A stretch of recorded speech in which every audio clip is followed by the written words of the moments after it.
My business partner, he when we started the business, became an alcoholic about 3-4 years in because it was just too tough. And then he had like severe suicidal ideation. He actually didn't tell me at the time. And this is why when I was reading about your story, I could relate to so much of it because I didn't say what I was going through to him. He didn't say it to me. And then it was like after we'd sold the business that he was like, I used to stand on the train platforms and think about jumping in front of the train. And I was like, and he never told me. But there was, I didn't know what alcoholism or really mental health was at the time. But I'd go downstairs 3 a.m. in the morning and I'd open up the laundry room and he's in there with a bottle of wine at 3 a.m. The lights are off and he's just drinking it, sat on the clothes. I'm like, get off my fucking clothes. I'm joking. And I was like, what the hell's going on? But, and I read similar sort of story or narratives in your story where, you were having moments of that kind of like ideation. You were having moments of suicidal ideation. And yeah, I mean, there's some stuff that I've definitely like never spoken about to do with it. That was really, really, really severe. And it was a problem. And it was only until I saw myself after that I was like, right, I need to fix myself. There was like a few pictures of me on a boat and I'm all like bloated out and I call it pills and booze face. And I was like this, like my face was just like 10 times more than it is now. And I just didn't like myself very much. Then I made a change. And the same thing happened this year with that sort of thing as well. But the problem we had in the band, and I don't blame anybody for this. I don't want to seem like I'm whining or moaning, oh my God, look at my life, whatever. But it feels to me like when we were in the band, the best way to secure us because of how big it got was just lock us in our rooms. And of course, what's in the room? Minibar.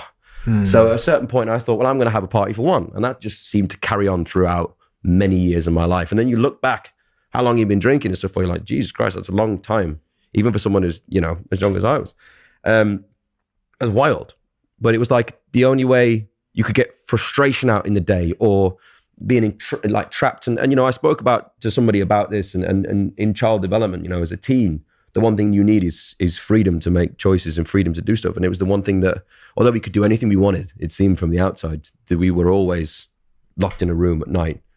And then it would be car, hotel room, stage, sing, locked. So it was like they pulled the dust cloth off, let us out for a minute and then woohoo! And then it's like back underneath it. And I'm like, good. So crazy because you're right. The public will think the absolute opposite. We think, One Direction, those guys have got total freedom. All the money and what they can do anything. Everyone's, in their 9-to-5 jobs just thinking, I'd love to have that level of freedom that Liam Payne has to do anything. But you can't do anything, right? It's the opposite. No, I mean, because we were young, I actually wanted to speak to you about this today as well. So obviously you've reached stratospheric heights at a young age. It's like, what I found was, I didn't know I was the boss until like a few months ago. I still don't even feel like I am now. Like I'm such a child.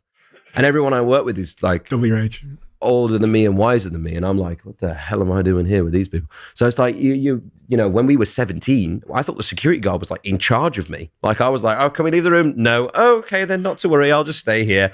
That's what it was like. So I didn't know what the hell I was doing. You know what I mean? It's like, and no one, there's no guidebook. They don't give you a little DVD on the way in saying, here, you're a pop star. Like, this is what you got to do. So I'm like in the room, like, what, are we allowed to leave? And then eventually that becomes like an angry person. And I was. Yeah. Because there was points where it was toxic and it was difficult. Don't get me wrong. We had the best time ever. We did. But there was moments where through, there's a big movement on it at the moment and people overworking and like, you don't realize you have a choice at that point.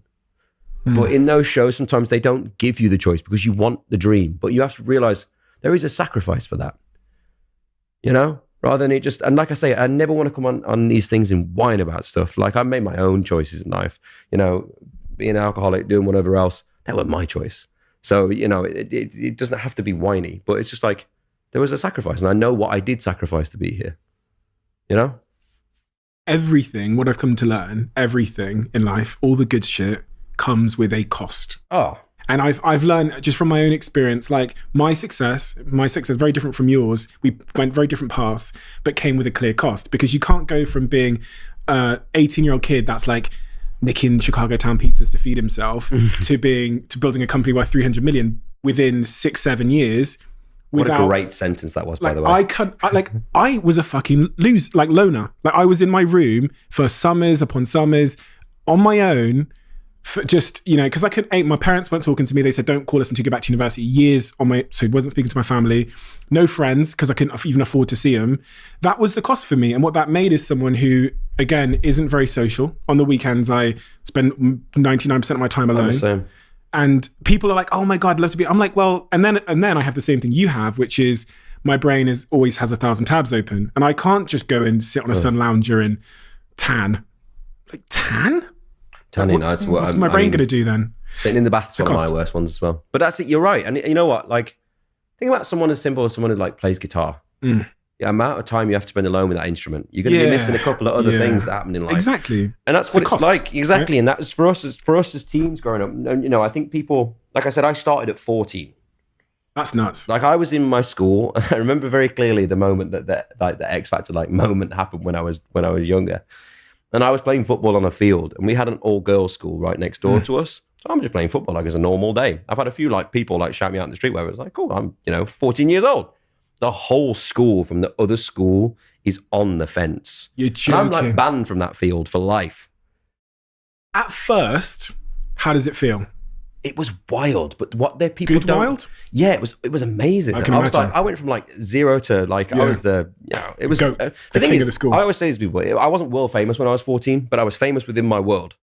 So it's like, well, I didn't leave Wolverhampton, and everybody in Wolverhampton knew who the hell I was, so I couldn't go anywhere. So, you know, and at that point, I can't afford a security guard. I'm not special enough to have any of these like additives. I'm still on the 794A to you know, my little Christian school. And then what happened over time is, and you know, people are people. They do what they do. But there was one significant moment for me where I knew that I lost it, and I wasn't gonna go back on X Factor to be in the band, which would have been wild, by the way. I would not have been here right now.